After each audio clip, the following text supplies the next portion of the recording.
So you said a lot about your mobile success. So my question is, what, in your opinion, is the future of the mobile news? What we outlined in the presentation was really that news, but we're talking about sports news here, but probably news is probably the same. News is more and more becoming a commodity.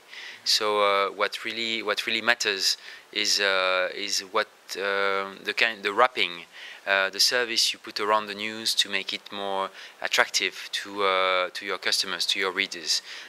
So in other words, it would be, as it's the same results, it's probably the same news. What really matters would be the way you're bringing this content to your customer, to your end customers.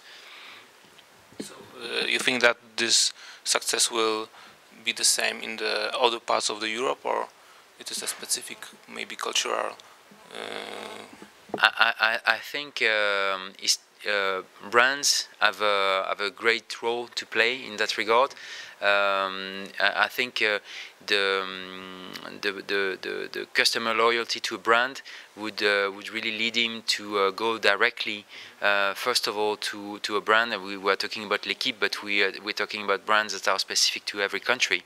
So in Poland, there would be others, and the first impression, the first feeling of a customer would be, if this is done by this editor.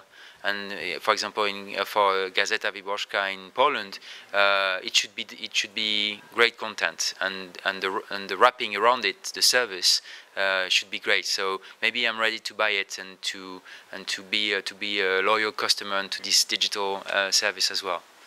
So my question is, what are the differences between the users of the mobile and the print and online services? The difference lies in the demographics. I would say that the people more in their 40s or late 40s or 50s would be probably more traditional readers, in the sense that they are the people buying the newspaper. The younger generation and the more affluent ones in terms of revenues, in terms of technical awareness, would be consumers of all the different platforms we are making this content available. And then you have, but it's probably a very little chunk of it, like people like the people in the conference who, as I was seeing, who were actually reading L'Équipe on their iPad as I was speaking. So these guys are probably reading L'Équipe as a paper copy with their coffee in the morning. Would probably see, read his iPad in the transportation while going to work, because it's very handy, and will probably keep in touch with sports result on his mobile at night when he cannot attend a game on TV.